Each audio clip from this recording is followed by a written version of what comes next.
नमस्कार, आदाब, सत श्री अकाल। मैं हूं आपके साथ फैज़ आब्दी और आप देख रहे हैं टुडे प्रेस इंडिया। सबसे ख़तरनाक खेलों में से एक कुश्ती के कई प्रकार होते हैं। इन्हीं प्रकारों में सबसे ख़तरनाक होता है एमएमए।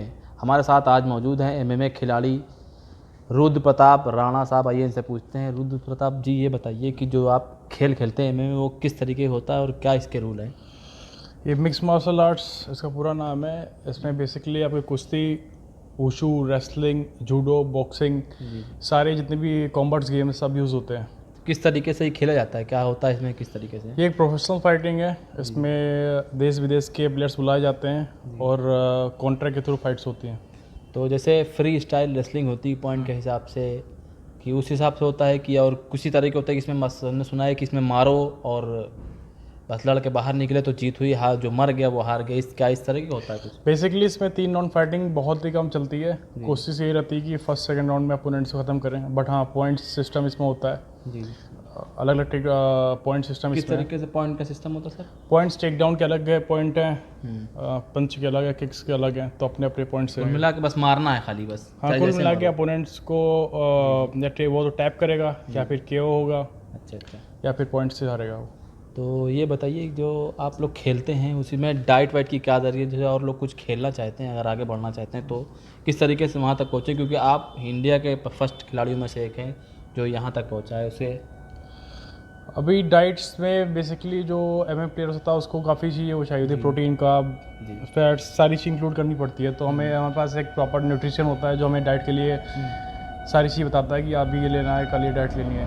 नहीं तो किस कोई चीज़ जैसे अंडे हैं, गोश्त है और चीज़ें? प्रोटीन सभी जितने भी प्लेयर्स होते हैं सभी एक ही करते हैं। प्रोटीन टेक उनका हाई रहता है, प्रोटीन लेते हैं, चिकन लेते हैं, एग्स हो गया, बाकी मोस्टली प्रोटीन डाइट आती है उनकी। अच्छा, सुना ये भी है कि इस खेल में पहले डेथ सर्टिफिकेट साइन कराया जाता है, उसके बाद फिर रिंग में हो जाता है, क्या ये सच बात है? इसमें कॉन्ट्रैक्ट साइन होता है। जैसे हर फाइट के पहले आपको पैसे ऑफर होते हैं कि इस फाइट्स के जीतने कितने हैं, हारने कितने हैं। और इसमें एक कॉन्ट्रैक्ट होता है, अगर आपकी डेथ होती है इसमें तो इसकी रिस्पॉन्सिबिलिटी होगी। सर्टिफिकेट साइन किया जाता है? हाँ, पहले कॉन्ट्रैक्ट साइन होता है आपका।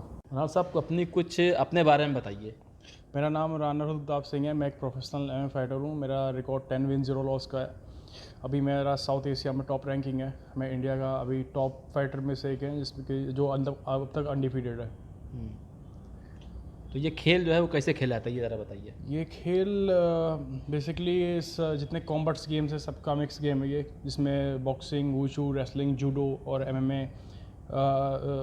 एक मिनट भाई, ये बताइए आपकी अगली फाइट जिससे आपको लड़ना है और पहले आप किससे लड़ चुके हैं, ये बताइए ज़रा। इसके पहली फ़ाइट मेरी सिंगापुर में वन चैम्पियनशिप में थी, जिसमें मेरी फ़ाइट साउथ कोरिया का किम लोम से थी, जिसमें फर्स्ट राउंड में ही वो अनकॉन्शियस हो गया था।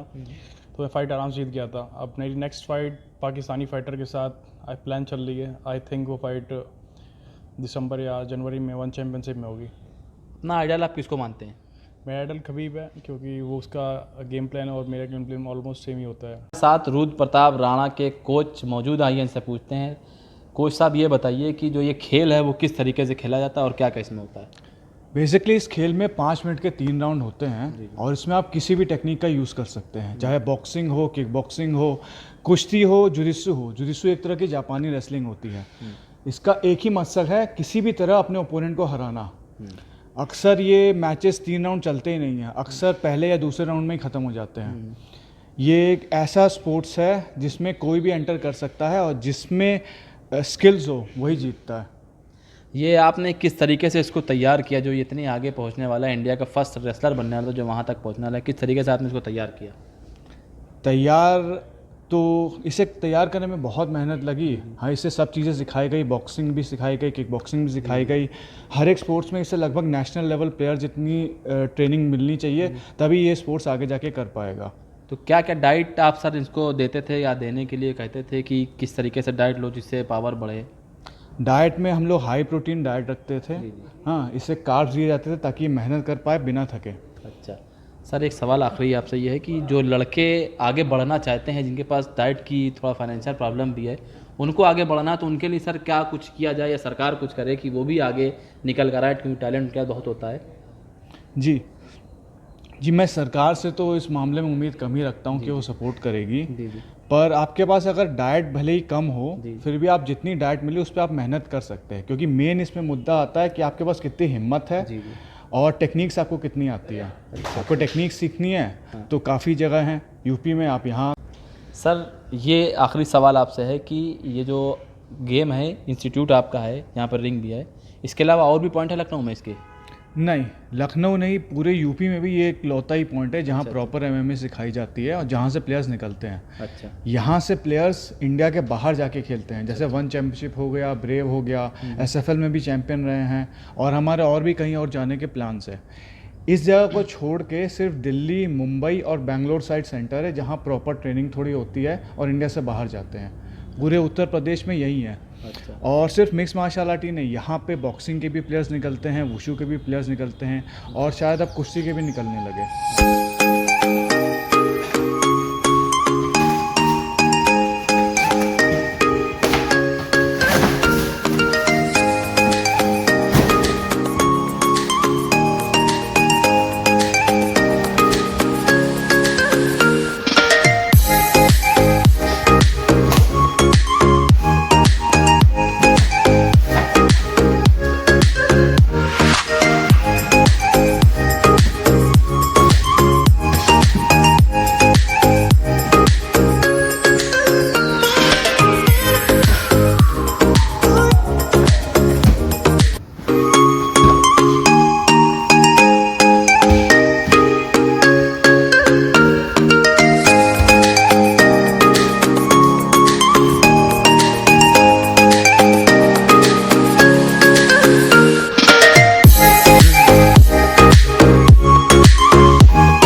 हम्म।